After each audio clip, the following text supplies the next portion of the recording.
আসসালামু আলাইকুম। Subclavian artery সম্পর্কে আজকে আমরা জানবো। তো সাবক্লাভিয়ান আর্টারির মেইনলি ব্রাঞ্চগুলো জানবো। প্রথমে আমরা যেটা দেখতে পাচ্ছি, ভার্টিব্রাল আর্টারির প্রথমেই তিনটা ব্রাঞ্চ একসাথে। এটা হচ্ছে সাবক্লাভিয়ান আর্টারির ফার্স্ট পার্ট, এরপর সেকেন্ড পার্ট এবং লাস্টে এটা থার্ড পার্ট।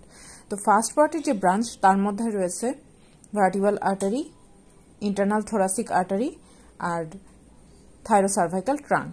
এরপরে সেকেন্ড পার্টের ব্রাঞ্চটার নাম হচ্ছে কোস্টোসার্ভাইকাল ট্রাঙ্ক।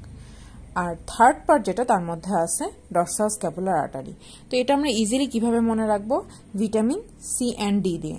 ভিটামিনের ভিআইটি মানে সংক্ষেপে আমরা তো ভিআইটি লিখি না, ভিটামিন, সেই ভিটামিন ভিআইটি দিয়ে আমরা মনে রাখবো ভিতে vertebral artery, internal thoracic artery আর থাইরোসার্ভাইকাল ট্রাঙ্ক।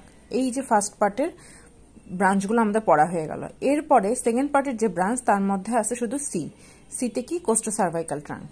আর থার্ড পার্ট যেটা সেটার ব্রাঞ্চ হচ্ছে ডরসাল-স্ক্যাপুলার আর্টারি, ডি। আশা করি এভাবে আমরা খুব ইজিলি মনে রাখতে পারবো।